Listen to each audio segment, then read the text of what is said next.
Hello, students. Michael Sanchez, violin teacher here. Hope you guys are having a good day. Welcome to tonight's webinar. We're going to be teaching you guys some more tips about shifting, and whether you've never shifted before or you've been really delving into third and fifth position but maybe having a hard time, this will definitely be a great class for you. So we're going to have quite a few people hopefully here with us today, and we also have some superior violin teachers that are going to be joining us and helping us through questions. So I would love for all you guys that are here live to interact with us and to participate in whichever capacity you like. So basically I'll introduce myself to start, especially for some of you guys that are new. So my name is Michael Sanchez. I'm a violin teacher in Grand Rapids, Michigan. I've been teaching violin for quite a few years, been playing violin for 27 years, and just really passionate about helping people learn.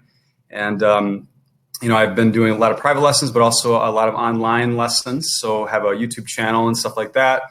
And just love giving really good technical tips that, help students out to ultimately, get to that point faster as far as becoming more efficient, becoming more of a better player. So basically, it all comes down to technique. It all comes down to learning, things properly on the violin. I see so many students sort of pass through that process and not really, focus on scales, drills, technical aspects of violin. So hopefully after today's class, if you've never been to any of these webinars, I'm sure you'll get some really good tips, some good drills to work on. So awesome. Well, I see that we're increasing by the minute here as far as online watchers. I'd love to introduce our awesome superior violin teachers that we have with us. So Scott Adams, let's give him a hand. Scott is from Texas. He's my superior violins manager, and Scott teaches violin and viola. So he's going to be answering basically questions that come in through the chat. I'm going to be answering sort of the more questions that come in through the questions app. So feel free to ask me questions through there, or Scott through the chat. So feel free to say hi, Scott. Scott says, hey there. And I see a lot of chats coming through. This is actually our third webinar, and so far the first two have gone really well. Lots of good instruction, lots of good relationships we're building here. So if you've never been to a webinar before and you're maybe watching from YouTube, I encourage you to visit our website and join one of these. So our website is superiorviolins.com. You can join the contest and then sign up for one of these webinars. So I see Joyce. Good evening from South Carolina. Hey, Joyce. Hey, J-Mel. Hey, Sheldon. Colin. Colin's been to quite a few of these. Hey, Jacob. How you guys doing? Good to see y'all. Glad to see we have a good crowd tonight. I see well over 70 people. That's awesome so far. So basically what we're going to be doing is obviously talking a lot about violin instruction. So shifting is the topic today. But we do like to make things interesting by giving away prizes randomly to people that show up to the live classes and interact with us. What's nice about showing up live is that we can actually get to know a lot of the students that are here. And a lot of the students actually interact through our Adult Violin Learners page on Facebook. So Scott, if you want to post that link, that'd be cool. A lot of us interact throughout the week on there. So so we're going to be giving away prizes. And basically the main prizes today are going to be violin bracelets. So I'm going to give away 4 of these to 4 random people. So good luck on that. Just basically being here, you have a chance to win a violin bracelet. And then the grand prizes are going to be a composing book. So if you ever thought about writing music, it's a pretty cool book for that. So I'll give away one of those. And then also, as usual, I will give away also my Fiddle for Dummies book. So that'll be the grand prize that I'll give away towards the end of the webinar. Great. Well, I'd like to introduce our other violin teacher, Katie Hedinga, is also here. She's actually a local teacher from my area, Grand Rapids, Michigan. Let's give Katie a hand. Katie is here as well. And Katie also is going to help answer questions. She's also a violin and viola instructor. So basically between the 3 of us, me, Scott, and Katie, we do all the live chat on our website, answer customer questions. And we love to have these webinars so that we can sort of interact with you guys and get to know you and help your progression on the violin. All right. I see Katie is saying hello to quite a few of the people that are here. We have, well over 70 of us. Hey, Angela. Hey, Katie. Hey, Unique. Nice to see you guys. Awesome. Well, let's get to the instruction. And anybody that's here live, I encourage you guys to post questions directly to me throughout the class. I will do about 10 minutes of lecture, and then I'll get to some questions. So feel free to ask anytime. All right, so let me kind of start off by just talking about shifting, what it is for those that don't know anything about the violin. So I know a lot of you guys are more advanced that are here. Bear with me for just a little bit. I at least want to kind of go over some of the basics and kind of when we should be starting to shift.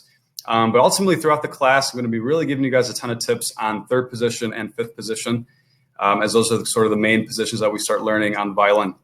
So yeah, normally what I like to do is help students get a really good fundamental base as far as playing the violin. As far as technique, getting their left hand set up properly. We actually did a whole webinar on that. If you didn't see that webinar, I encourage you guys to email us. Scott, if you want to post our email to sort of inquire about that.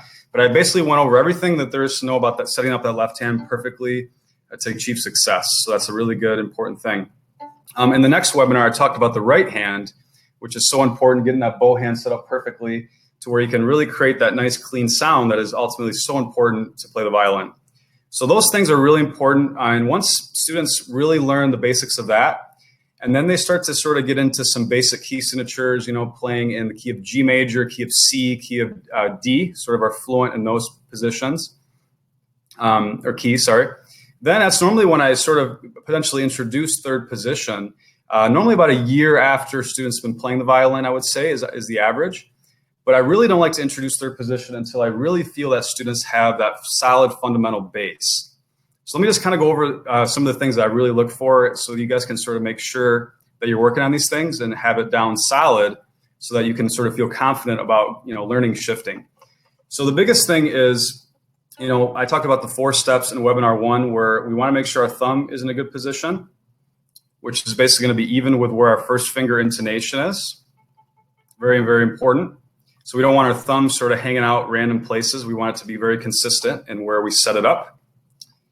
And then number 2, it's so important that our hand is back and not even with the thumb. We don't want our hand here when we're holding the violin. We want it back because ultimately we want to be able to reach low ones, B flats, E flats on the D by just squeezing our finger back like this. We don't want to have to sort of do this in and out motion, which makes it very, very challenging to play the violin. So that's step 2, is having that hand back. Step 3, that's so important, is having the hand high. Okay, so a lot of you guys that play, you have your hand more at this position instead of being high. So if I show you closely, it should be basically touching the neck about here. A lot of you guys have it too low about here. And the way that looks is sort of like these fingers that are more flat instead of being on the tips. I call this having mountaintops. This is more flat planes. So all these things are so vital to shifting. So I'm really making sure you guys are working on these things. So thumb position, hand back, hand high. And then once you're in this position, which everybody should be able to get to, we turn. We turn about 1 inch away from the neck, okay? So once you do those 4 steps, 1, 2, 3, 4, our fingers can literally just fall down and they should be able to find the low ones by squeezing one back. It should be able to also find the 4th fingers. This is my 4th finger on the G string. So a lot of the things you guys are doing is kind of coming in and out with your hand. You're playing too far away on the E string. You're playing over here and then kind of coming in and out. Those are things that are going to make shifting and ultimately playing in tune very challenging.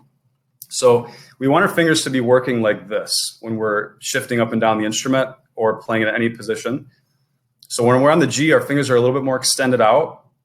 When we're on the E string, they're more tucked. So if I show you guys what a first finger on the E string looks like, do you see how tucked my first finger is? How high that is? I see so many students are like this. So be really honest with yourself. When you're playing that low one on the E string, does it look more like this, which is too low, or is it actually up on the tip like this? See how it kind of creates a little Y there, okay? So these things are so important. And I see it all, incorrect all the time. So I'm really hoping that you guys are working on the left hand, and we had an entire webinar on that concept. So if you want to learn more about the left hand and kind of setting that up perfectly, I encourage you guys to reach out to Scott, and he should be able to give you a link to that webinar recording. All right. So basically, once we have that left hand set up perfectly, and this applies to all students, I see people even with 10 years experience don't do this properly. Our fingers are going to function very much in the way of always pointing in this direction. Okay, finger angles are so important when playing the violin. Okay, so no matter what note we're playing, if I'm doing a low 1, you see how I'm still pointing in this direction as I'm squeezing back. I'm still pointing here. If I'm doing a 4th finger, I'm pointing in that direction. All my fingers are functioning simultaneously in this direction. What I see all the time, and be honest with yourselves here, guys, if you guys were to do like a low 2 on the D string, an E natural, low 2, what I see often all the time is students overpress with certain fingers, very often with naturals next to the 1.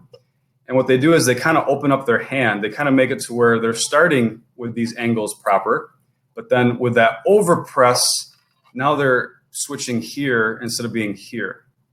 Okay. Now what that does, if you overpress that and you kind of change angles, it makes it actually harder to reach the 4th finger. It makes it harder to reach the low 1. Ultimately, it makes you have to bring your hand in and out, which makes you have trouble with vibrato, makes it harder to play fast because there's tension in your hand. There's so many things that are affected by just that one mistake of overpressing with a certain note. So I encourage you guys to press down very, very lightly, as light as you can. This is basically all the pressure I put down into the fingerboard like this. It's all you need, okay? Because if you do that, then you have the capability, once you have the left hand set up properly, to press as light as possible and keep your finger angles proper, okay? So when I put down my low 2, I'm just keeping that angles proper. And then when I put down my 4, I have a lot more ability to reach than I did before. So I'm hoping you guys are understanding that. All right, so ultimately, when we have our left hand set up perfectly and we're not changing our finger angles, that's when I definitely tell a student that, hey, I think you're ready to shift. I think you're ready to learn another position. And for those of you guys that sort of want to understand just what shifting is, it's basically playing in a different hand position other than this one, which is what we call first position. So first position is, what you're used to if you're just starting, everything that you have learned. Shifting is basically where we're moving our hand up the fingerboard to be able to get other notes that we wouldn't have been able to reach before. And another reason for shifting is that it keeps us on the same string to keep a certain consistency of tone. So for example, if I show you guys a certain phrase, this is going to be me playing it all in first position.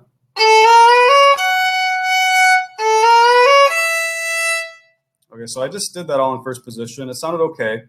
But what would even sound better in that particular phrase is if I was to shift onto the A string and not actually play it all in the E. So instead of going, I would go, and that allows me to vibrato as well. So it's a lot better tone being able to shift. So basically when a student brings me a piece of music that they're trying to audition for, they're trying to perfect, make it sound as good as possible, sure, a lot of the parts could be played in first position, but they're going to sound a lot better when they're, a lot of places, kept on the same string and brought into third position. So I would teach the student, instead of this, I would teach them.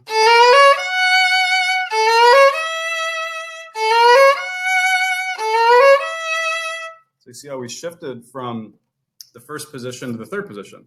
That's a really good thing to be able to learn the violin. Definitely, if you've been playing at least 3 or 4 years, you should definitely delve into third position. But if you've been playing about a year, it could be something that you could learn as well. So the other thing that's really nice about third and being able to shift is being able to get higher on the instrument. So if I play all in first position, B natural is the highest note I can get to. But if I'm able to shift, now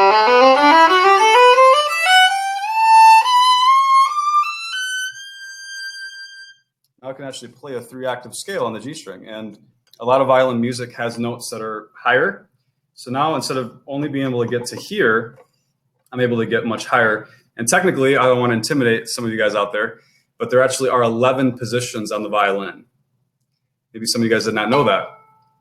I'll quick demonstrate it. I don't want to intimidate you, but I just want to show you the range of the violin and how eventually we start with third position, but we kind of work our way to fifth, eventually a seventh, and kind of get our way up to eventually 11th. So if I was to do an E major scale, this is going to bring me all the way into 11th position.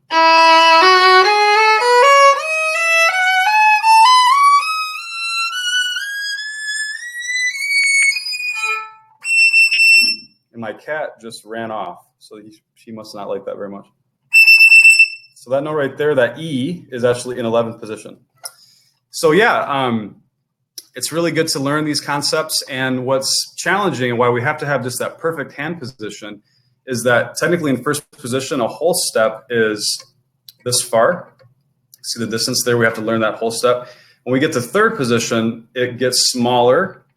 When we get to fifth position, it gets even smaller yet. And as we go up farther the instrument, the spacings, the whole steps get smaller. Let me actually grab a guitar. I'm going to show you guys kind of a concept real quick.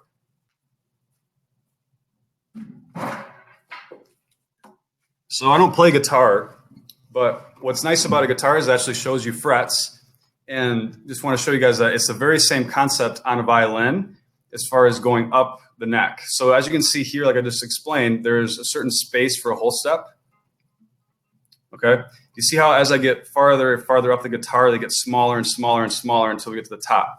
So I mean, ultimately, at the very top of the violin, I can literally just rock my finger and it creates basically a half step. Like that. So that's why it's so important to be, extremely accurate with your technique, because if you're not having that solid hand position like we've been talking about, it's going to make it impossible to play in tune consistently and to be, a player that can really play in those higher positions. So yeah, one of the biggest things as we start to shift that I want to really emphasize to you guys is that we don't want to dip the hand down. We want to keep the hand high. So I see all the time students as they shift, they kind of dip. They start off maybe high, but then as they shift, they get lower. So see right now how I'm more flat planes right now. I started off high, but now I'm kind of thinking all about that shift and I'm dipping the hand. What happens with that is that, yeah, maybe you're playing fine on the E string up in third or fifth position, but you see how I can't reach the G string right now? Because my hand is too low. And now if I get higher, now I can be more accurate as I start to progress in the violin and actually reach that note, which might come up. So the worst thing that can happen is you get into a bad habit of, oh yeah, I'm only playing a lot on the E string in third and fifth positions, and then I'm just kind of doing this as needed. That's a really bad habit. So we want to have this hand exactly the way we've been teaching you. It's so important as we start to shift. All right, well, let me take some questions real quick, and then I'll get more kind of in depth with the shifting concepts. But I do want to kind of explain also what we're giving away in this class, as we also love to make it fun and give prizes to people that are randomly here today. So we're giving away bracelets to 4 random people that are here today. It's a really cool music bracelets. So 4 people are going to win these. We're going to do a giveaway here soon on those. And then our grand prizes are going to be a music book. So you can start becoming a composer with our nice little music book. So one person will win that. And then also my Fiddle for Dummies book. So just by being here randomly. And then also everybody that's here today is going to be getting 500 entries into my violin contest I'm doing. So I'm giving away a Vitali violin that I actually have here. These are one of our best instruments, definitely under $1,500. And it's a totally handmade instrument we're giving away. So all the people that come to the webinars this month, there's 6 of them total, are going to have just that much higher of a chance to win this instrument. So congratulations if you're here today. If you're watching from YouTube, I encourage you to maybe join a webinar happening soon. We have another one on Friday and next Thursday. So, all right, well, let me kind of go through some questions here. I see Katie and Scott are going to town on answering questions. They're our Superior Violins teachers. Scott and Katie are awesome. They help answer questions all throughout the week, with people that are inquiring on our website, live chats, through phone support. And yeah, basically what we do is we're all instructors that all try to help students learn. And then we have 2 different websites. We have our Superior Violins website. That's where we have high quality instruments and products that we recommend. And then our Violin Tutor Pro website we have as well for helping students learn sort of right off the bat to develop really good technique. So yeah, Scott, if you want to post those links for some of you guys that are coming in to check them out, that'd be awesome. All right, let me go through some questions. I love answering questions. Amy says, fingernails, do they need to be short as yours? Great question, Amy. Yeah, I've actually had students that have wanted to start learning violin, and I've had to unfortunately tell them that they need to cut their nails. Because the biggest thing is, if you actually do have long nails, what's going to happen is you're going to have to place fingers down more on this angle instead of this angle. And if you really been paying attention to everything I've been saying, what that does is it kind of naturally gets you to be more lower. It gets you to be more flatter with your fingers instead of being on the tips with the mountains up like this. And ultimately what that does is it makes it to where you can't reach notes. It makes it challenging to ultimately do vibrato, shifting, all the things that we're talking about. So unfortunately, if you do have nails and you're willing to cut them, definitely cut them. If you really just can't do that, you just have beautiful nails. I even like to say, hey, probably shouldn't learn violin. It's that important, unfortunately. But I'll let you make that decision. Which one's going to be the nails or the violin? But yeah, very good question. I do get that one a lot. Thank you. All right, Gail says, if left hand is high, do you also swing the elbow slightly to reach the G string? Great question, Gail. Thank you. So I'm going to get kind of more into details of shifting here. But what I want to make sure you guys are doing, it's so important, is that your left arm, when you're playing the violin, is very relaxed and it's not forcing any sort of height adjustments. Okay? So a lot of people, if they're low, what they do, they're so grabbing that instrument so tight that they kind of feel like they have to force their arm to help out with height. And unfortunately, that's an incorrect way to do it. What I recommend you guys do is loosen up your hand more. Don't grab onto the neck so hard. And literally, this is the only adjustment we're trying to have you guys do, to go from here to here. This doesn't take force, correct? I'm not doing that. Not using my biceps. Don't have to be strong to play violin. So we're just raising up just a little bit. So we're going from here to here, okay? So yeah, if you're feeling like there's pressure here, then you're just holding onto the neck too hard. Ultimately, you're probably pressing down into the fingerboard too hard. So that raise is extremely important. Should not bring the arm at all in. But Gail, this might be what you're asking. As we get higher than fifth position and our thumb kind of starts to come underneath, so like our first position thumb, third position, fifth, as we start to get to seventh position, we start to utilize the arm coming underneath a little bit to kind of be able to reach, especially as we get into like 11th position. So this is a movement that we do have past fifth. But up until fifth position, which is probably where most of you guys are at, you should not be adjusting the arm at all to find your notes. Great question. Really appreciate all you guys. I see so many I can't even read through everything, but this is awesome. You guys are just an awesome class. We have 82 here. This is really great. I really want to keep growing these webinars. I think they're a lot of fun and gives people a way to interact with each other and ask questions to real teachers that maybe they weren't able to ask before. So yeah, if you guys are enjoying the webinars, please post, let us know. We appreciate the feedback. All right, let's keep going here. Rihanna says, what types of exercises are good to shift using different strings? Is there any etude book you recommend? Yes, absolutely, Rihanna. I highly recommend going through Wolfart to start. That's sort of a first position exercise book. Scott or Katie, if you want to write these down. I did mention them in a previous webinar, but Wolfart is really great. I like to teach out of the Introductions to Third Positions book by Henry Whistler. It's a really good method to sort of learn the concepts of first learning third position. So I will get into more detail here in a second, but basically the Whistler book is going to have you exercise going from like a first finger to a 1, first finger to a 2, first finger to a 3, and 4 eventually. So it's basically doing stuff like.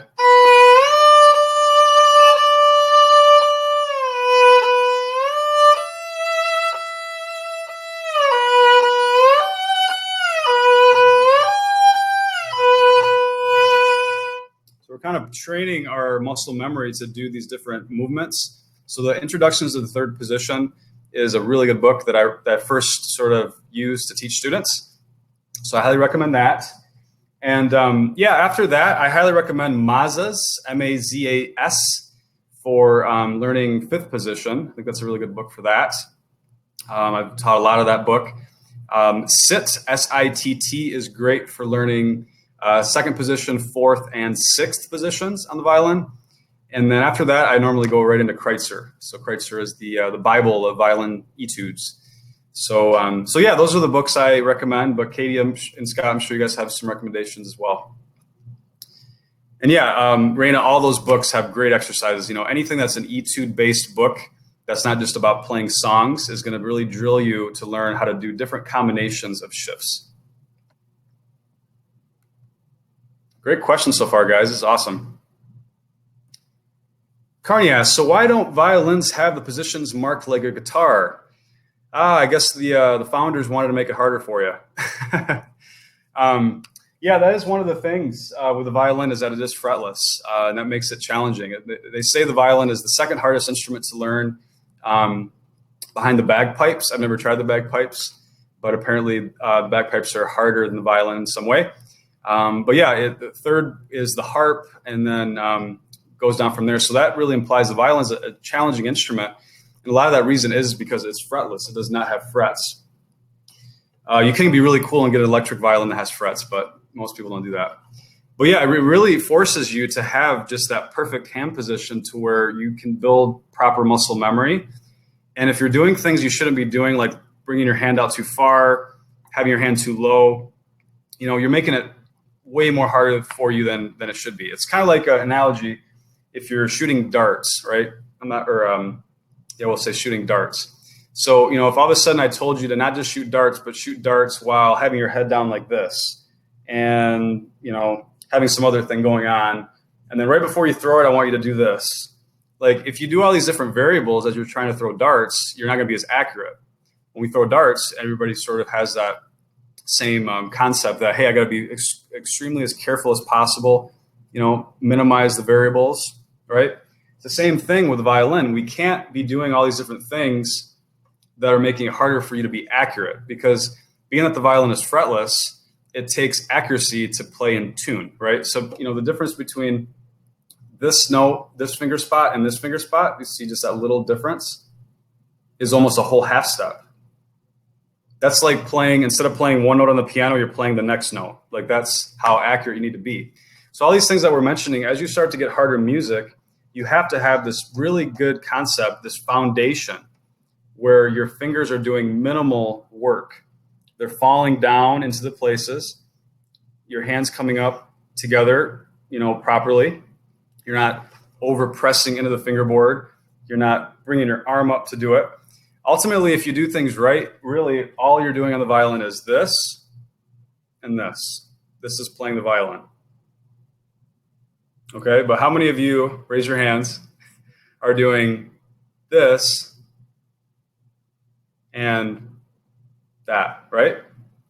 That is what causes bow bounces, bow screeches, out of tune, difficulty with vibrato, difficulty playing in tune, with difficulty doing rhythms, progressing, all the above. So technique is so important with violin. But once you get it, once you get technique, then it really brings all the instruments at the same level. Because, you know, if you're able to do all those things properly, then it's just like learning guitar. It's just like learning piano. But a lot of people skip over that, and then a lot of people quit violin because they don't have that fundamental base, and they get frustrated with their intonation and can't do vibrato, and, you know, just can't play that song they really want to learn. So all these things are, you know, tips I'm giving you in this webinar to hopefully help you not be that student, to be the student that actually progresses optimally because you're learning these things. So thanks for that question, Carney. And I think it's about time to do a giveaway. So let's have Katie and Scott both pick one winner. So just for people that are here today live, we're giving away 4 bracelets, but we're going to give away 2 right now. So Scott, you pick one. Just pick a random student here. And then Katie, if you can as well. So yeah, for those of you guys that are coming in late, Scott and Katie are Superior Violin teachers. So between the 3 of us, we all are able to help students with violin and viola. Sorry, I can't do cello. I don't have a cello teacher yet. But yeah, we all play violin, viola, and teach it. So they're here right now answering questions and helping students through the process of learning. So thank you guys for being here, and let's see who you pick. All right, I see Scott shared his email address with you guys as well as Katie's. So yeah, feel free anytime to email them guys that are here. It's basically scott@superiorviolins.com and katie@superiorviolins.com. So yeah, we're very friendly teachers and always here to help. So feel free if you guys have any questions. Looks like our first winner is Randy. Congratulations. Let's give him a hand. Randy, our first winner. You have just won a violin bracelet. Maybe you want to give it to your wife or girlfriend, or maybe you want to wear it or put it on your music stand. I was actually thinking that as I grabbed the bracelets, like, maybe not a guy prize as much, but if not, hey, us guys like to give away gifts to our significant others, right? All right, Randy was the winner, and Joyce has won. Congratulations, Joyce. You are our second winner. Congratulations. So yeah, feel free to email me or any of the others. We kind of compile all the winners at the end of the night. My email address is michael@superiorviolins.com. Woohoo! Randy says, woohoo! All right, and most of you guys have come to all 3 webinars. A lot of you guys have already won prizes, so I'm sure if you all come to all of these, we have 6 of these this month, you guys will have a really good chance to win a prize. Cool, and we still have 82 of you here, so we're not losing you. That's awesome. I'm trying to keep this as entertaining as possible. All right, cool. All right, let me answer one more question, and then I will kind of go more into more detailed instruction about shifting. All right, Nick says, what about the thumb in high positions on the viola? I find it really hard to keep it on the neck. Nick, that's a great question. I'm actually going to let Scott answer that. He's a violist and a viola teacher. I think he could really bring insight to that. So Scott, if you want to answer that one, it's a really good question from Nick. Cool. All right. So yeah, let me kind of get more into some detailed instruction, a little bit more advanced stuff. But certainly for those of you guys who are just starting with shifting, this is kind of a preview of what there is to learn, and hopefully it kind of brings you awareness that to get to that next level, you have to first start with those fundamentals, and then you're going to be able to get to this next point, efficiently. All right, so basically when we shift to third position, the third finger in first position is basically going to be where we place our first finger in third position. And third position is sort of the position we like to learn first. Some of you guys are probably wondering, why don't we learn second position? Second position is not as necessary to be able to kind of get up to some of those notes that make it nice to learn third first. It's sort of the in-between position that's learned later. So I recommend for you guys to learn third position first.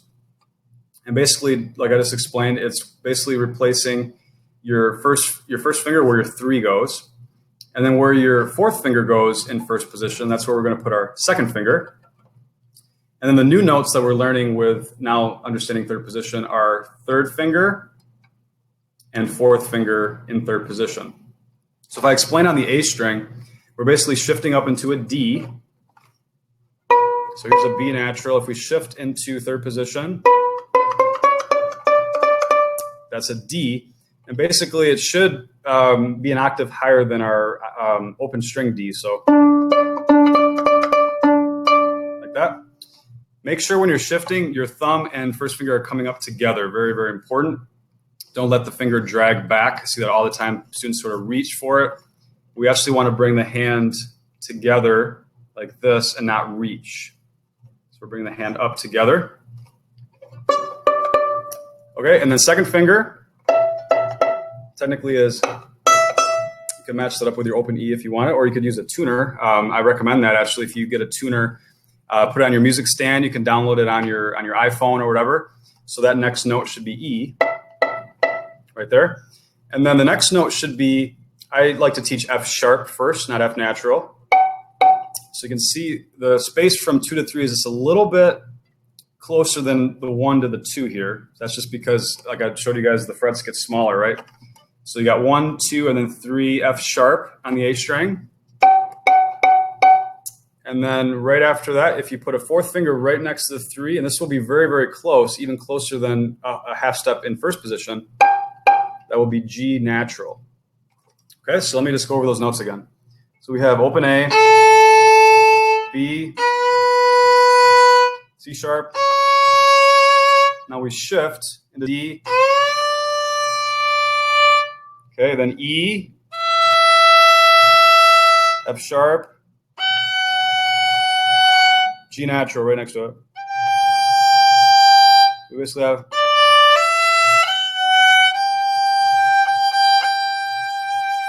like that. So yeah, I sort of teach those notes first for students, and then I also teach the notes on the D string as well, which would be you have open D, E, F sharp. Now G you could play as a 3, but let's replace that with a 1. And then we have A, match it up with the open A. And we have B, and we have C natural. So it'd be really good practice if you guys were able to play all these notes and jump over to the D string. So basically,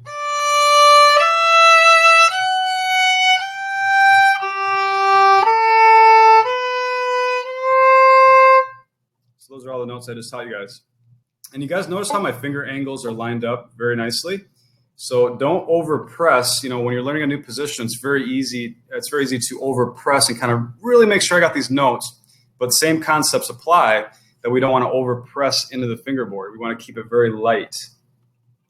Okay, because that's going to ultimately, if we press on too hard, we're going to change those angles. It's going to make it hard to reach the 4, and it's going to really make it hard as we try to shift back to first position. So you want to keep all the fundamentals, all the techniques the exact same. All right, so I highly recommend the Third Position book by Whistler. Like I mentioned, it's going to have you guys going up and down the instrument. And the biggest thing is when you're starting to work on going back and forth, is that you guys should really try to make sure that you're not grabbing the neck too hard, to where you're feeling the neck, feeling the smoothness of the neck as you're going back and forth. So if you're grabbing too tight, it's going to be more of a force, more of a jerk, and we don't want that. We want to feel that smoothness as we're moving from first to third. So yeah, the Whistler book will have you do exercises like this, like I did earlier.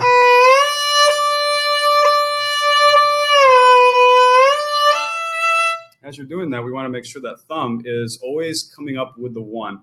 Even if we go from a 1 to like a 3, we want the thumb to come for the ride, because we want to be able to be in a position where we can find first position again with muscle memory. Okay? What a lot of people don't understand is, you know, I can't tell you exactly where a certain note is just by pointing to it in third position. I can't tell you where it is. The way that I find it is with muscle memory, doing this over and over again, having the thumb and the first finger always lined up. I know exactly how far that is because I've done it so many times. It's kind of like shooting a basketball, right? So you kind of just know how to shoot that basketball because you've done it so many times, you've practiced so many times. Same thing with the violin. You get so used to that move into third position. So it really just takes practice. But don't sacrifice fundamentals to sort of get there quicker, even though it's really not getting there quicker. You know, make sure that you're doing all these things that we talked about, keeping the knuckles up, keeping the angles back, the thumb position, always come up with a 1, okay? And as you come back, make sure the thumb doesn't go behind the 1, it stays even. So we're always doing the same movement every single time. And the more you do that, the more it's just gonna feel like second nature, and you're gonna be able to find third position with accuracy. That takes a lot of practice. So, but yeah, we definitely want to do it properly. We don't want to be learning, you know, you could be doing it the wrong way for years, and then ultimately your third position could just always be out of tune. It could get discouraged. So yeah, you guys definitely want to be doing, you know, etudes, you know, focusing on fundamentals. One thing you can do too, to kind of even make it easier, is to put the bow down and just practice these movements and stare down at that left hand. Make sure the left hand does not dip. Make sure that as you're doing plucking, doing these exercises, maybe out of the Whistler book, that you're keeping everything solid and you're paying attention to what you're doing. So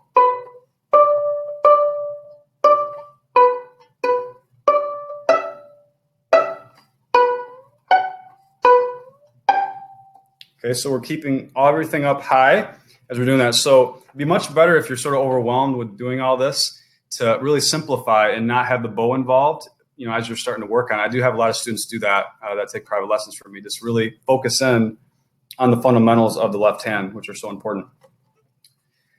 All right, so hopefully that helps. I'll go into even more kind of advanced stuff, third and fifth positions here in a little bit. So for those of you guys that want to even get more instruction information on that, I'm going to take some questions and kind of see where we're at there. Still see we have everybody here today. Let's give everybody a hand. We're all very dedicated students, and I think everybody wants to earn prizes and ultimately maybe learn some more shifting stuff. And we have some great teachers here right now, so that everything is just fun, right? Everything's fun right now. It's awesome. All right, let's see what we got right now. We got another question. Let's see from Brianna. Brianna says, what are some recommendations for beginner songs? Brianna, I'm not sure if you mean related to shifting. Definitely shifting stuff is always going to be kind of related more to etudes. And then, you're going to have songs that, sound better with, doing shifting. And if you're not sure sort of where to put the shifts, that's where you kind of need a teacher to help you with that. But if you want to know the concept of where to shift, it's basically trying to avoid open strings as much as possible and avoid crossovers. So like in the example I gave earlier, you see how I'm crossing to the E string there? So I'm getting a totally different sound and I'm kind of crossing over for one note on the E. It's way better if we stay on the A string and, get that nice tone with a nice vibrato.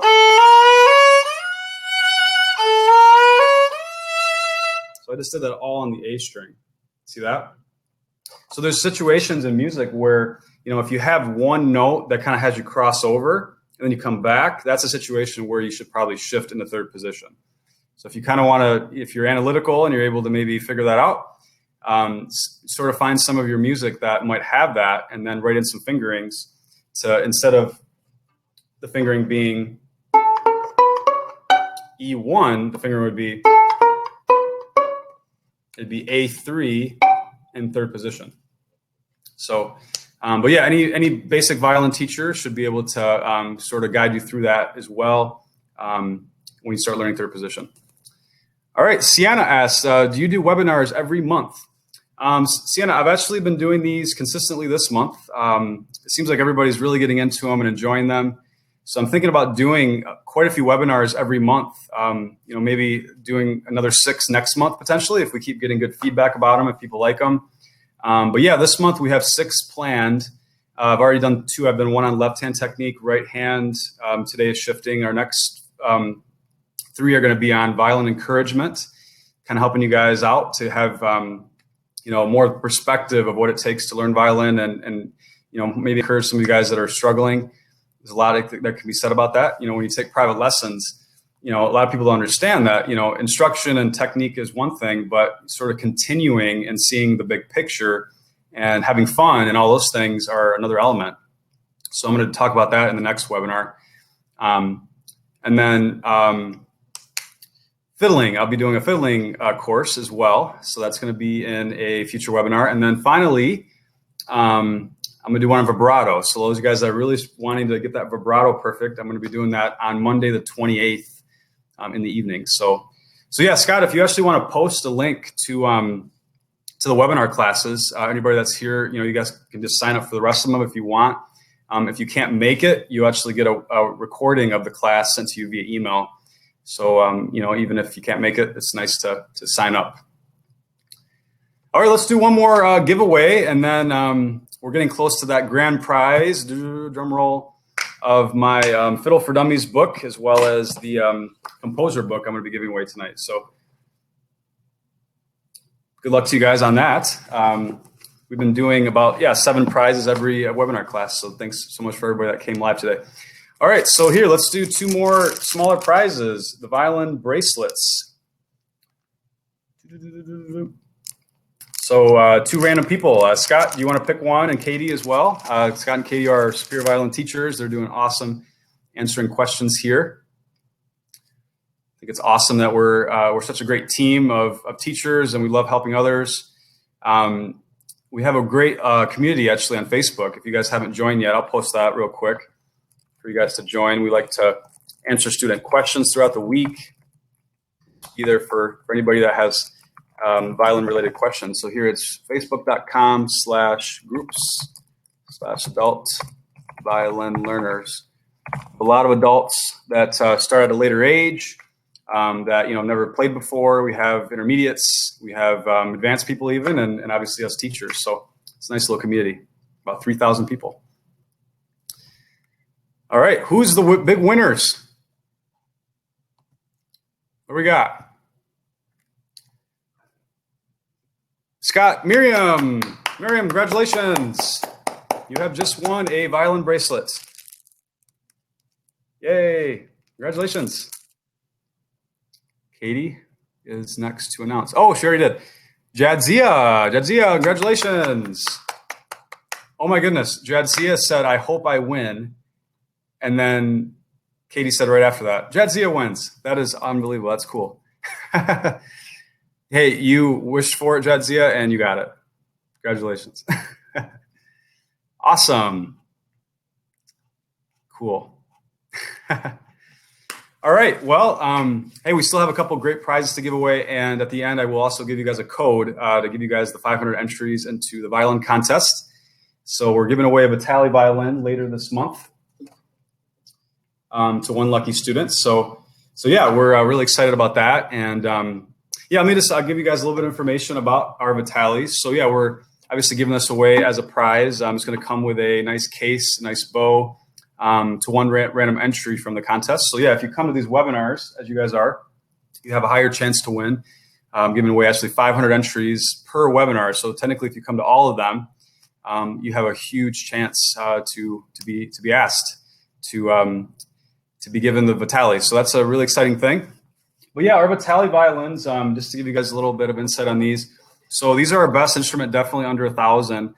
We send these all the time to teachers and students from all over the world. And I've even sent it to Mark O'Connor. He absolutely loved the instrument. If you guys don't know Mark O'Connor, check him out on YouTube. He's one of the best fiddlers in the world.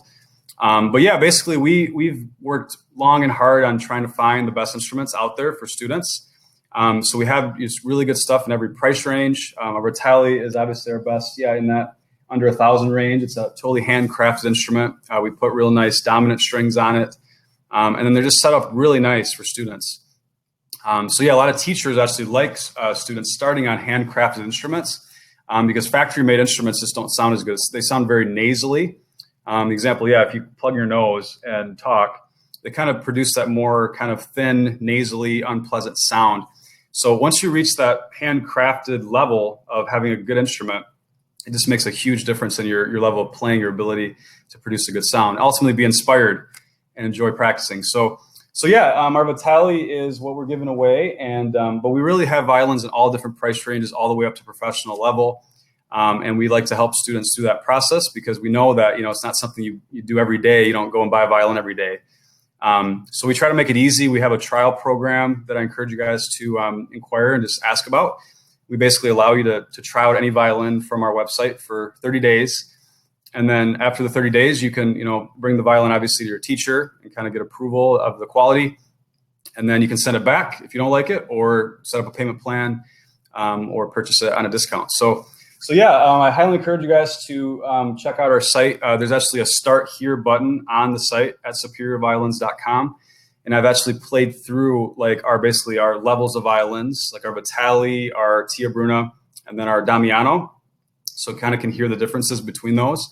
The biggest thing is that as you go up in price, you start to get more of a richness of tone, more of a depth of tone. It just makes, the projection bigger, as to where you're getting that really sweet sound. But yeah, I have also bow comparisons on there. So yeah, it's all the information you guys would need if you're sort of in that market to check that out. So yeah, I encourage you guys to do that if you haven't yet. All right, so we're getting close to giving away the grand prize. I want to talk a little bit more about shifting, as I think it's really important to kind of talk, about some third and fifth position concepts. So I'm going to do that real quick. I'm going to take some more questions, and then we will do the giveaway. All right, so grab my violin here. So yeah, basically what I was mentioning earlier, just the importance of shifting properly into third position. So important, as well as we start to shift into fifth position, that we keep the thumb and the index consistent. We're keeping the knuckles up. Everything's the same. And what I find a lot of times, students that struggle with fifth position, a lot of it's because they don't have a good, solid fundamental going back into first. They're not thinking at all about the thumb. I see this all the time. So one tip I want to give you guys is, as you're shifting, you should be holding onto the instrument extremely secure. So many students, when they play, they're relying too much on their left hand to hold the instrument. And I know a lot of you guys might understand that concept, but you maybe are not doing it when you're shifting, okay? So at any point when you're playing the violin, at any point, whether you're shifting or you're doing vibrato or anything, I should not be able to take the violin away from you, okay? It should be almost impossible to do that unless I'm like, totally trying to pull you away or something, but it should be very secure. A lot of times what I'll find with private students is I can easily just take the violin away from them. As they're shifting. So that's a really bad habit because we're relying on the left hand to move up and down the instrument. And that kind of makes it to where we're more jerky when we're shifting and not actually have that smooth feel when we're shifting. So, as we're in third or as we're in fifth and we're trying to find first position, we really have to feel that neck. So if there's any stickiness on your neck, you need to get rid of that stickiness because that's ultimately what helps us find that is that smoothness going up and down. So, I see all the time students don't really rely on that. They kind of do more of a quick jump, kind of a frantic jump from fifth to first, but it doesn't have to be that way. It should be more of a feel. And then the thumb itself should be all about finding the thumb in the same position as the one. So I'm really bringing these two fingers together. I'm not letting these fingers separate. When I let these fingers separate, that makes me be more out of tune. So if I actually bring these together as I'm shifting back and I'm holding onto the violin properly, then I'm going to ultimately be in a position to find that shift with practice from fifth to first, or from third to first, or from seventh to third. These are all just movements that take time to build muscle memory, but it's going to be impossible if you don't have the fundamentals, if you don't have those knuckles up, those angles back, your neck and chin holding the instrument. And the thumb is so vital. That's one of the biggest things, is having a consistent thumb. So yeah, I'm really hoping that you guys have really considered those things, as those are vital. But ultimately, it does take a lot of practice. You can't just start doing fifth position and be in tune, or you can't just start doing third and be in tune. So it just takes time. You just have to practice it. One thing I recommend is for you guys to download a tuner. So one that I recommend actually for iPhone, Scott, if you want to write this down, it's called INS Tuner Lite. INS Tuner. Actually, maybe I should write it just because I know exactly how to do it. Sorry, Scott. INS Tuner Lite. Okay. So that's a really good app. It actually shows you different colors if you're in tune or not. So if you're right in tune, it's going to show you green. If you're just a little off, it's going to show you yellow. If you're farther off, orange. If you're really off, it's going to show you red, or even another note, which you don't want. So what I recommend to students when you're first starting is, sure, it'd be perfect to do all greens all the time, be perfectly in tune, playing in that tuner with these third position notes. But what's more acceptable is to be in the yellow to green range. So, I mean, yeah, it's really great and it feels good to hit that note right on the green, but it's really hard with a fretless instrument. So I think some students sort of overthink that and get almost too perfectionist with this concept of playing perfectly in tune, that they ultimately kind of hurt themselves. So if you're in the orange, I would recommend definitely trying to work on that particular note, adjust it. Not saying you can't adjust it, by the way, if you're on yellow, but I'm just saying if you do hit yellow, that's not a terribly bad thing. So we kind of practice finding these notes, and the tuner is ultimately going to help you, tell you if you are in tune. It's not going to lie to you. So unlike somebody you play for that might say, oh yeah, that sounds great, but not really, right? So the tuner won't lie. Cool. All right. Well, I hope you guys have enjoyed these tips thus far. We're just going to take a couple more questions here, and we'll go from there. So let's see. Jamil asks, can you do a webinar on double stops and string chords? Yeah, I definitely think if I keep getting interest in that, Jamil, please keep posting questions about it. I think the more I hear more advanced questions, I can certainly cover it. I teach, to a pretty high level. But it's just, yeah, most people that come to the webinars are looking for, sort of that more beginner intermediate level. But yeah, definitely please post specific questions about it. I'd be happy to just quick answer them. And then maybe even a whole webinar if I get enough interest in doing like double stops. Absolutely. All right. So many people are posting questions and chatting. It's so fun. We actually have more people now than we did earlier. That's amazing. We were not getting drop-offs. That's so awesome. 83 of you. Thank you for all being here, guys. We really appreciate you guys. We're trying to build this community. We're trying to build this up. And I think with a combination of prizes and teachers and the social aspect of it, I think it's at least when we start talking and just about all the interactions we've had the day after, we're like, man, that was good. That was cool. We really, really enjoying these, interact with you guys. All right. Take two more questions, and then we're going to be giving away here very, very soon the violin notebook. So you can write your next famous piece in here. Become a composer. And I'm the author of the book Fiddle for Dummies. I wrote this in 2013.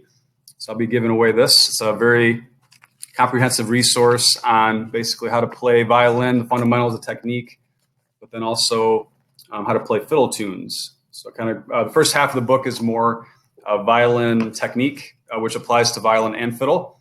And then the second half is how to actually play bluegrass music, Irish, all that stuff. So if you have interest in that, that book is available on Amazon and our website as well. But yeah, I'll be giving that away as the grand prize. So good luck. All right, two more questions, and then I will have Scott and Katie do the honors. Brianna asks, may I trade my violin for an acoustic one? Yeah, Brianna, we do trade in. We have a really good trade-in policy. So basically, whatever you have, we're really generous in giving you appropriate value for it. And that applies directly into whatever violin you're looking at. So if you have, say, a $500 violin that you paid that much for, and you're looking at a $1,000 violin, that's handmade or whatever, you can basically just trade in after the 30 days if you like it, and then we'll give you that credit, that equity. So that's really nice. We have really flexible plans with that, and then also we do rent to own, so you can kind of pay a per month fee to own an instrument. We have people that go through that, and also I mentioned the trial, the 30-day trial program. So we kind of make it real flexible and possible. For you guys out there that are looking at, violins, bows, cellos, violas, anything that you're interested in. Thank you for that question. Normally what we do is we have you send a picture, and then Scott sends me a photo, and I kind of look it over, and I kind of, talk with you about the trade-in value. So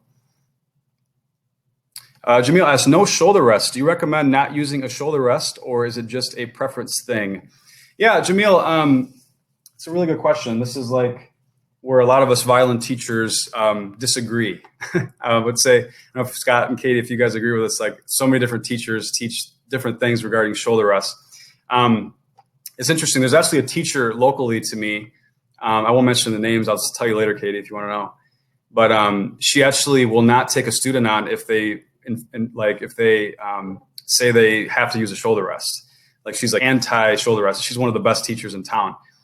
So, there's just different theories on it. I personally always recommend a student to wear a shoulder rest, but I don't always, because I'm just very used to the proper hold on the instrument. Because ultimately, the goal, which every teacher would agree with, is that we want to be able to hold the instrument with no hands and always be supporting it securely.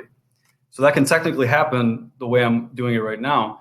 But the problem is a lot of beginners don't really do that properly. They might think they're holding onto it enough, but they're really not. It'd be very easy to take it away. So a shoulder rest really helps with that. But yeah, I often play without a shoulder rest, and some people would think I'm crazy, but everybody has different opinions on that. Great question. Controversial questions. I love those. Amy, you mentioned you're asking about a tuner app for Android. I think is INS Tuner Lite available on Android? Maybe not. Really, any tuner app I think is going to work. I can't imagine one that wouldn't work properly. I just like the INS because it kind of shows the colors. But ultimately, every tuner for the most part has a range.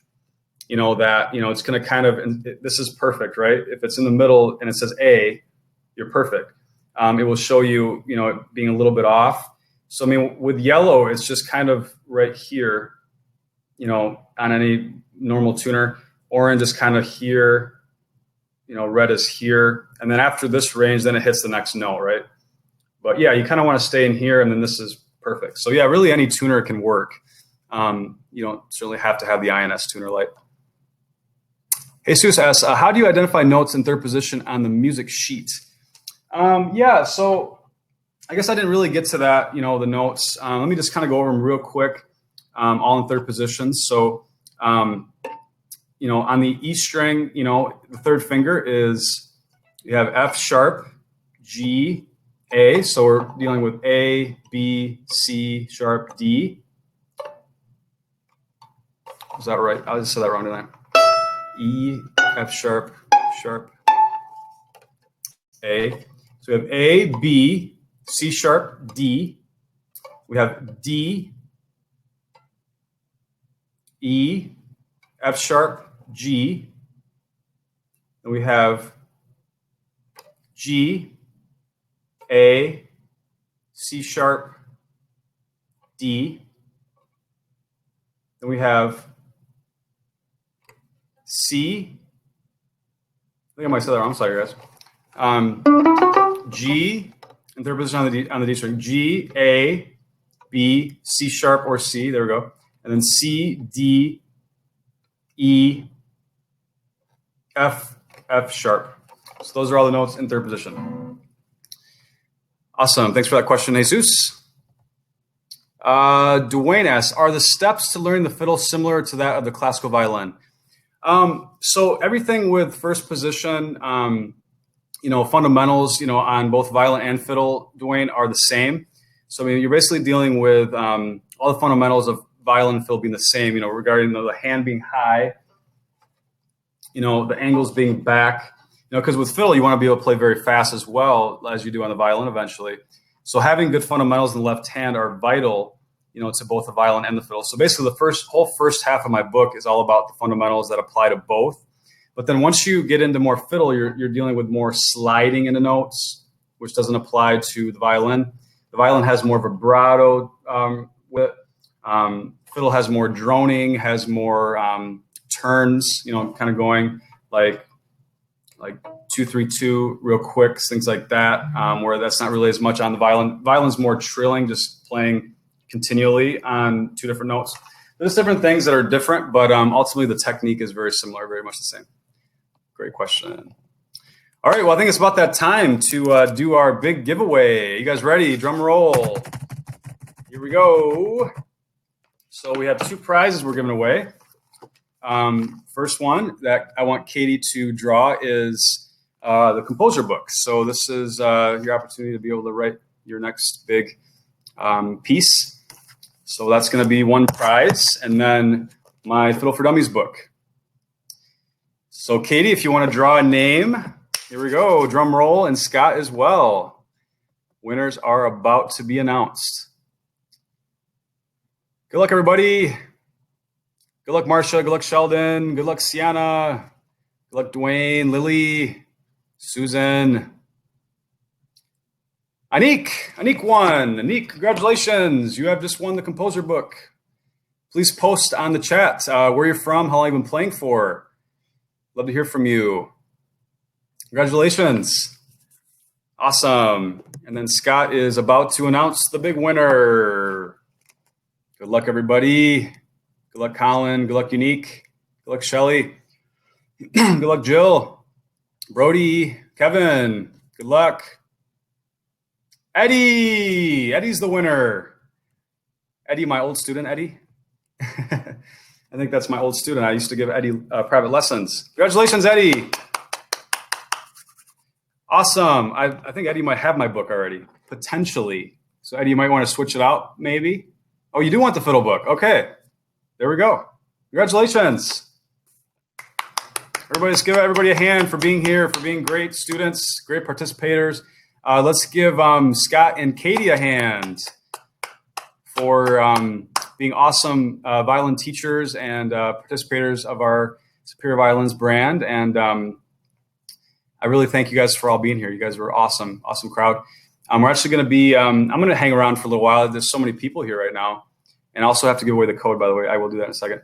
But yeah, if you guys want to hang around, ask any questions, product related questions. If you guys have, questions about violins, bows, fiddles, anything that you're maybe wondering about, we can, between the three of us, we can certainly chat with you about that, or anything technique related as well. We'll try to answer those.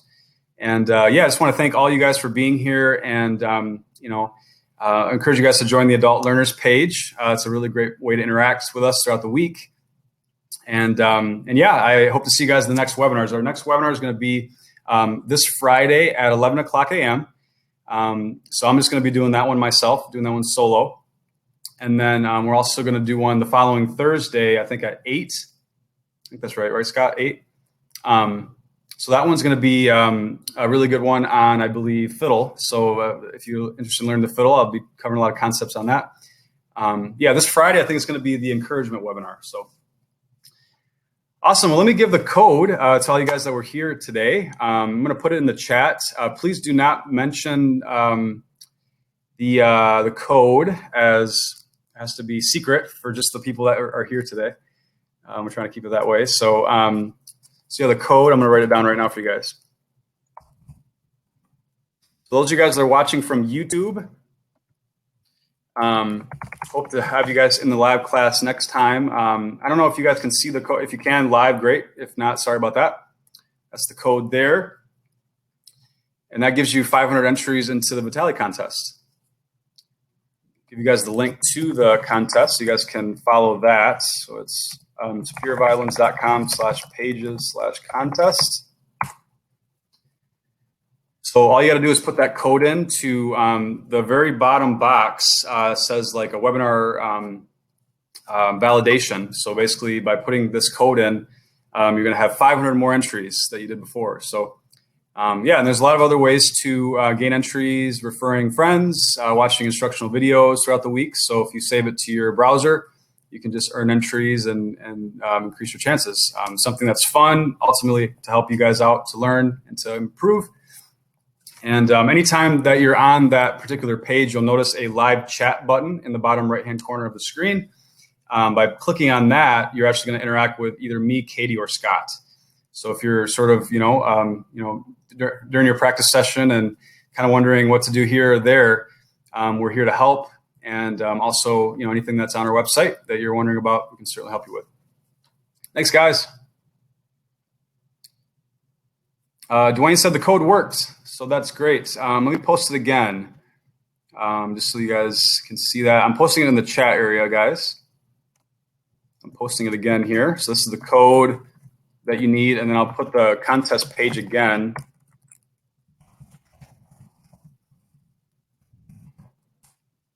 So yeah, and if you guys want to hang around, feel free. I'm going to just kind of hang out, answer some more questions. Maybe talk about my cat, who's here. This is Forte. So she is my one of 2 cats. So I got Piano and Forte are my cats. So I named them musical terms. And yeah, I'm definitely a cat guy. I think she's staring at the neighbor cat outside. So aren't you? I know. So yeah, I actually have my the violin I've been playing on, just to show you guys. This is actually a Topa. So yeah, Scott, I don't know if you've seen this Topa yet, but yeah, these are our most expensive instruments. Just awesome quality violins. If you guys ever get the opportunity to play on one of these, they're just incredible. They're our most expensive. But yeah, for the price, I mean, they're just really outstanding. We send them all the time on trial, and just a really super low end on them. Just a really colorful sound. The biggest thing is as you start increasing the price ranges, the sounds just get more and more colorful. It's just kind of like where you barely have to even press down into the strings. It just produces this really deep sound. So yeah, I can maybe play something on it for you guys. I don't know how good it will come through with the live webinar here, but yeah, this is our Topa.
if you guys recognize that song.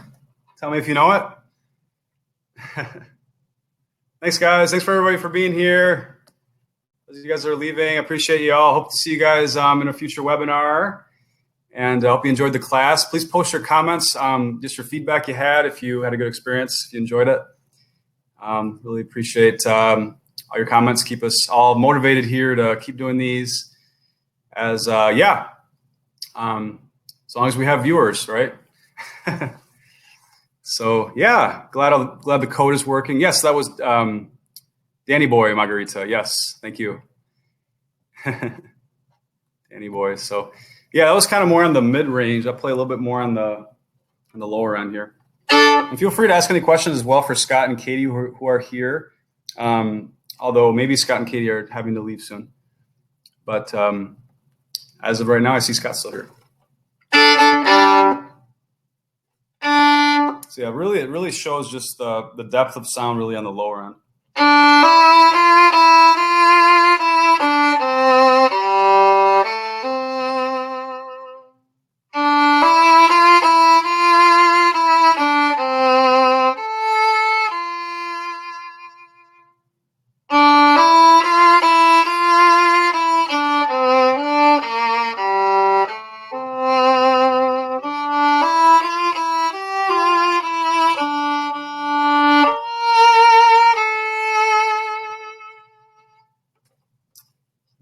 D and G string kind of phrase there. That was humoresque. The middle part of the humoresque. It's out of Suzuki 4, I think. Thanks, Faith. Looking forward to being that good.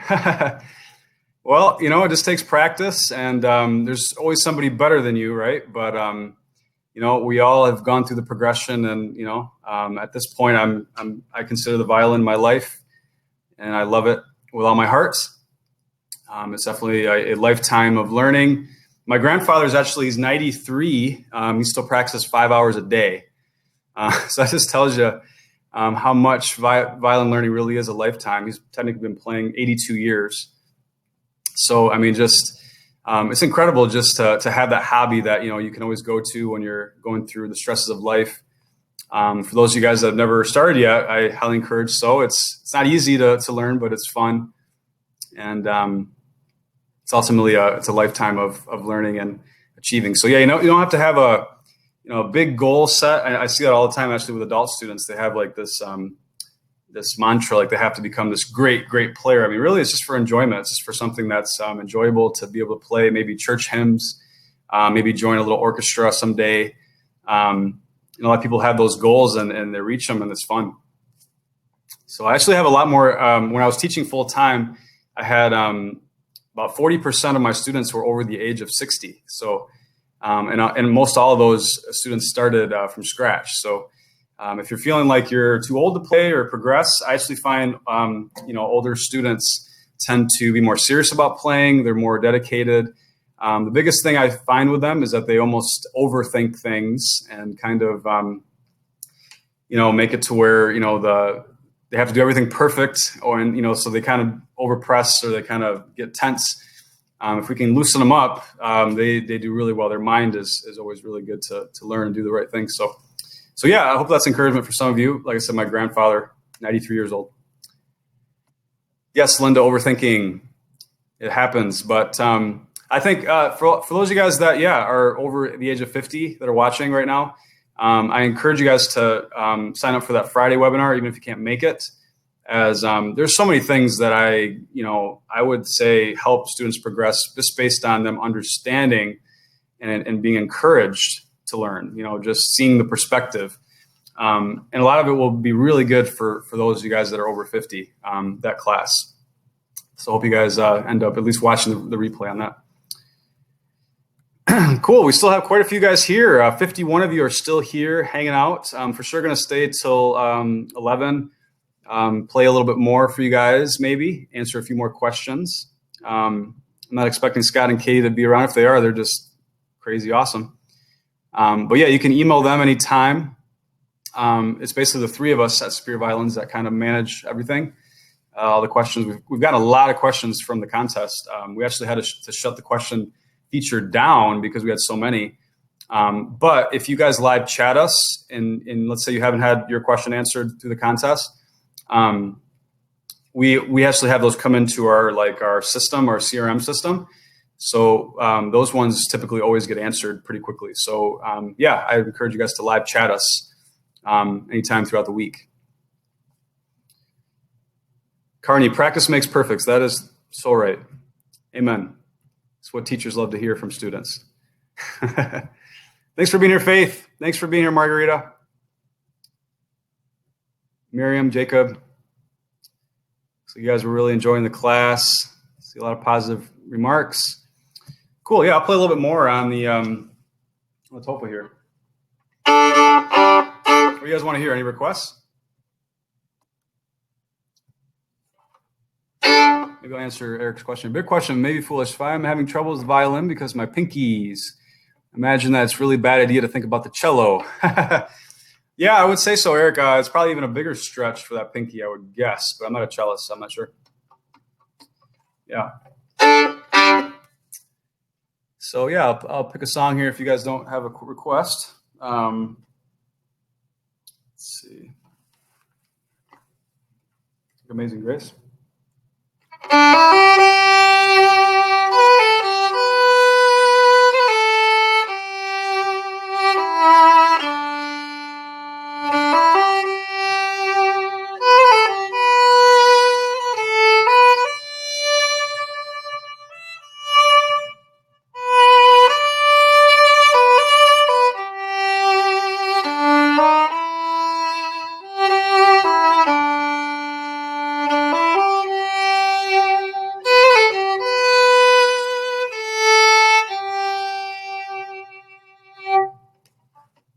A good one always.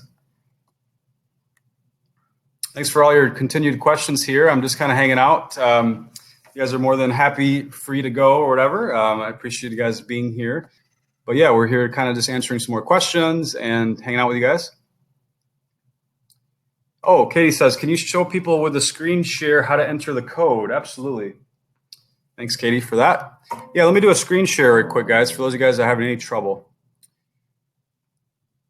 So basically, what we do here,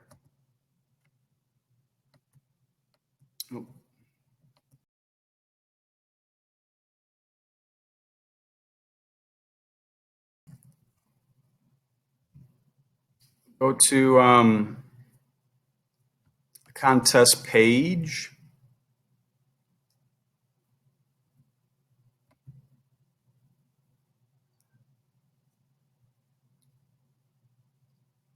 Hopefully you guys can see my screen. Okay, so basically what we're going to do is we're going to go to right here. It says attended a webinar, class code verification. So you can access this particular page from the Superior Violins website. So you can just go to superiorviolins.com. You can go to the contest page right here, at the very top of the screen, contest page. And then obviously put in your email address and all that you used to enter. And then if you go to the very bottom, it says attended a webinar class code validation, and click on that and then put your code in right there. And then it should work as far as if you put the proper code in.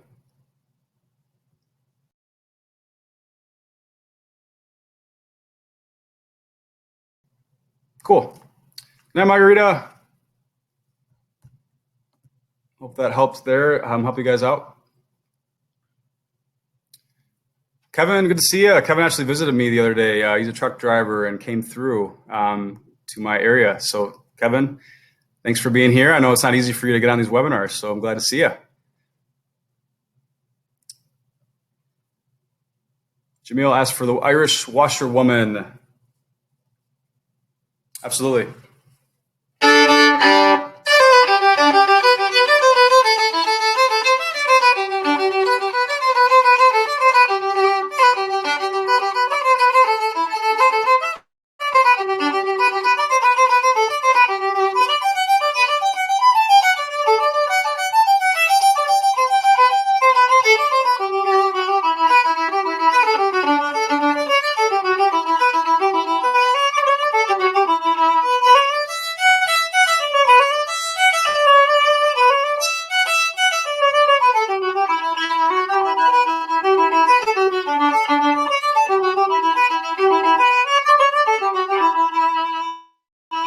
combined it with another Irish tune as well. Thanks for that request. Yes, love that tune too, Jacob. Stream is dying again. Sorry about that. Phantom of the Opera. I think I know Phantom of the Opera. If I heard the first few notes of it. Darlene said, I played Amazing Grace at my mother's funeral. Never sound as nice as you're playing, though. Thank you, Darlene. Appreciate that. Thank you very, very much. Faith asks, what's a good rosin? I recommend the jade rosins. So jade's just a really nice potent rosin that works really well. I find it nice for kind of an even rosin. But yeah, as long as you stay away from box rosin, that's kind of the big thing. A lot of people kind of get in trouble with using like flaky box rosin. So as long as you stay away from that, it comes with like standard rental outfits. You're typically going to be okay. But yeah, jade is a really nice potent rosin that I recommend. I put in a lot of rental outfits and instruments for people. So yeah, thanks everybody. Still got quite a few of you here. I'm going to leave here in just a moment. Glad that you're loving us, Robin. Thank you so much.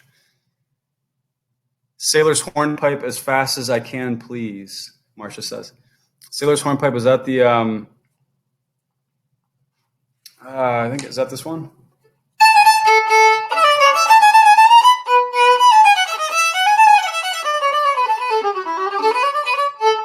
I think that's Sailor's hornpipe, isn't it?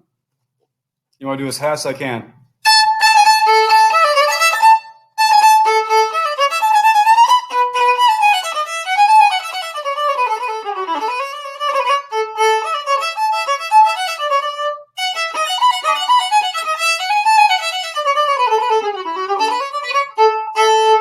Something like that.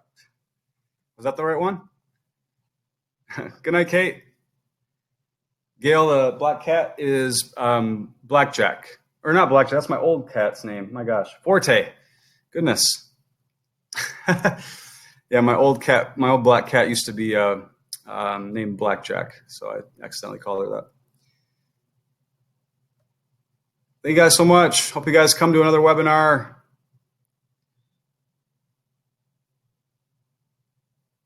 Marcia says, am I the only one who sometimes fools around with my violin and plays like a cello? You certainly can do that. I've never taught that way, but hey, if it's fun for you, why not?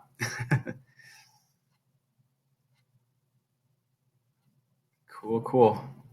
Jill says, love the webinar as always. Good night, Jill. Thanks for being here. Earl asks, when should a student consider a carbon fiber bow? Yeah, the biggest thing with bows is, I tend to like wood bows quite a bit better than carbon fiber, but carbon fibers are good for outdoor playing, for fiddle playing. Ultimately, if you're afraid of maybe breaking a nice wood bow as they're more delicate.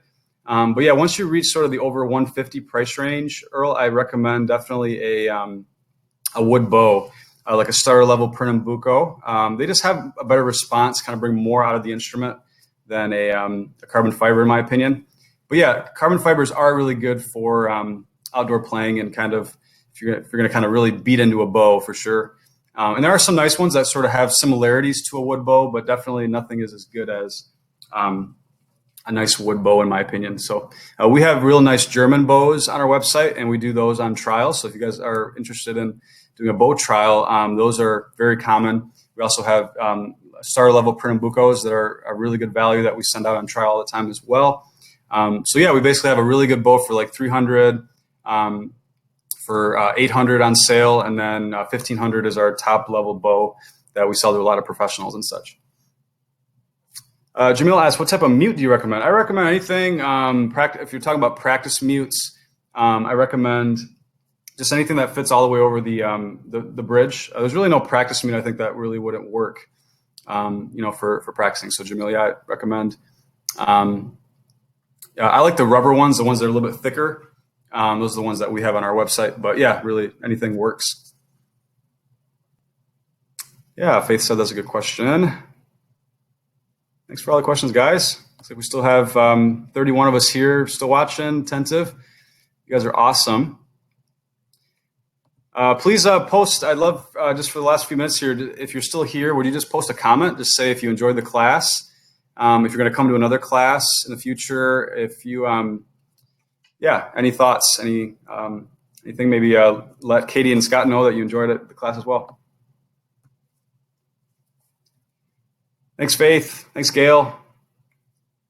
Yeah, Gail has a Luger nickel bow. She likes that. Gail, you have a Kowalski workshop, or yeah, I think you do. Yeah. So Gail actually has our sort of starter level line European violin that she got. She started on, I think, a less expensive and then kind of worked her way up. But yeah, I remember she sent me a video of her first opening the instrument. She was just like blown away, like just by the look and then obviously the sound. And we got that on video. So yeah, if you guys are interested in that, I can send you a video of her. We kind of compile a little compilation video. So good night, Darlene. Good night, Ellis. Good night. Thanks for being here. Thanks, Eric. Glad you enjoyed the class. Thanks, Faith. Thanks, Maria. Looking forward to the vibrato class. Awesome. Amy McCollum. Good to see you. I assume that's you. One of our dedicated followers. Most of you guys that are here are all dedicated, though. Thank you, guys. Thanks, Sienna. Hope you enjoyed it. Thank you. Everybody that's here, for say hello, say goodbye, good night. Thanks, Earl. Hope you enjoyed it. Have a great night.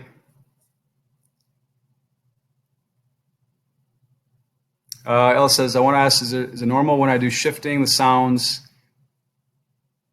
like to be doing are glissando? Yeah, glissando. I mean, you want to shift rather quickly, Ellis. I mean, you don't want to kind of go, you want to go more, so you don't want to do, one more. We can kind of get a little bit of that, but you don't want too much of that. You want it to sound like a trombone. Thanks, Jacob. Good. Glad to see that you're going to be in another webinar. Awesome. Sorry if I pronounced your name wrong. Fiddle. Looks like you're going to be making it again. Awesome. Miriam, thank you for being here. Hope to see you in another webinar, Miriam. Thank you. Thanks, Faith. Hope to see another one. Thanks, Kevin. Net, you signed up for 2 more. Awesome. We'll see you there. Yep, Ellis, that's, yeah, it just takes practice, just kind of feeling the neck, getting that muscle memory down packed. For sure. Cool. So many of you guys here. Looks like you had a great time. So yeah, good luck to you guys next time with the prizes, and we'll see you guys on Friday, hopefully. If not live, hopefully you'll catch the recording. And then yeah, keep earning those entries for the contest. And if you have any questions, just visit Superior Violins, live chat us, and we'll hope to interact with you there. All right, guys, have a great night. Bye-bye.